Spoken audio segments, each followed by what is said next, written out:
Everybody here and online, and maybe listening later, although I'm not really sure why people want to save this and listen to it later. Maybe they should cut it a little bit. Another month's flown by with South Burnett Regional Council, focused on a variety of issues. Some of these are within our remit and some aren't, but they still impact our local community. We've had a great deal of budget discussions in the last few weeks and have so coming up again. We have a huge budget to deal with. We are always trying to look after our ratepayers' money and use it to the best of our abilities. And you can see that our staff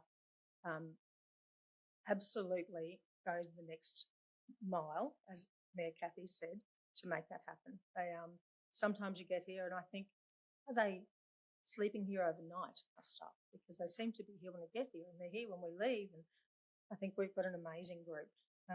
Mayor Kathy, councillors and Seith from the Salvos, as people have spoken about, travelled to the Sunshine Coast. We met with Mayor Rosanna Natoli of the Sunshine Coast. I do have to say, though, she seemed like a really lovely person and was quite aghast at some of the things that we spoke to her about and very interested in how we deal with people who are homeless and people who are struggling. And that was a really good part of the discussions.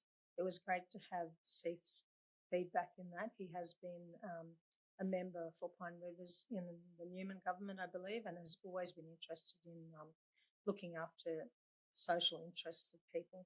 So the projects that we went to see, the Salvation Army facility on the Sunshine Coast, where they had a drop-in centre for younger people that were struggling at school.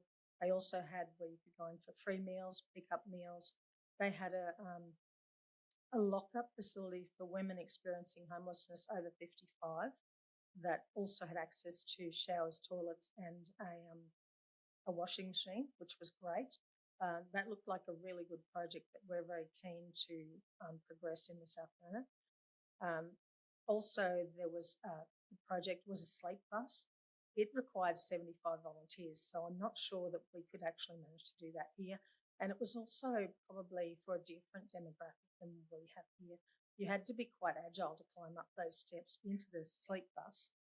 So some of our more elderly residents, and I think the fastest growing homelessness people are women over 55, probably would have struggled with that.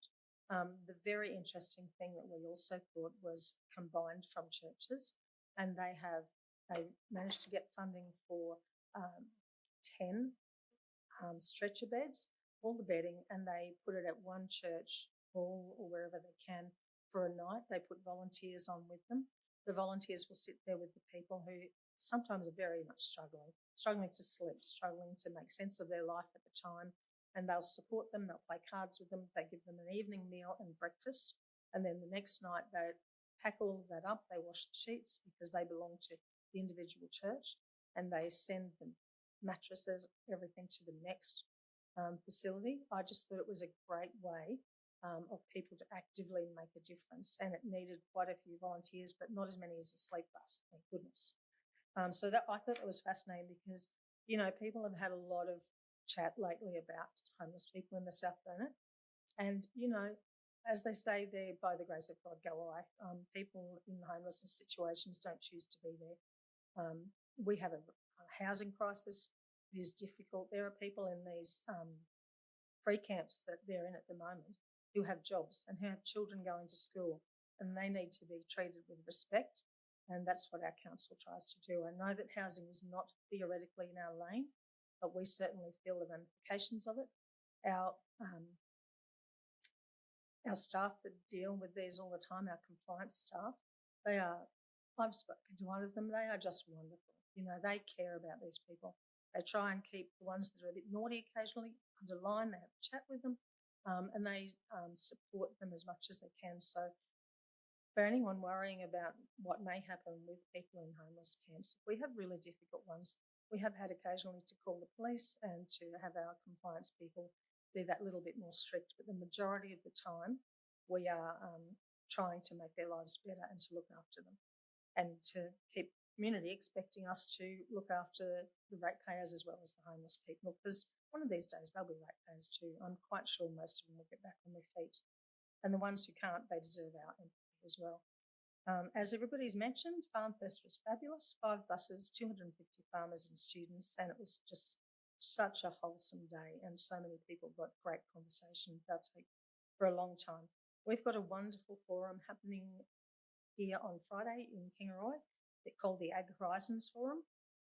Everybody realises that there is a lot of government policy that does not help our landowners and our farmers, and this is going to be directed at that. One of the keynote speakers is Rachel Chambers, the Food Farmers Commissioner, and there will be a panel that will include Robbie Cadder, so that should be interesting. I think it's only $20 to go, so there's probably some tickets left, although I think it's quite well subscribed now. I spoke to Mayor Keith Campbell, former Mayor Keith Campbell, who organised was the real key starter of this event.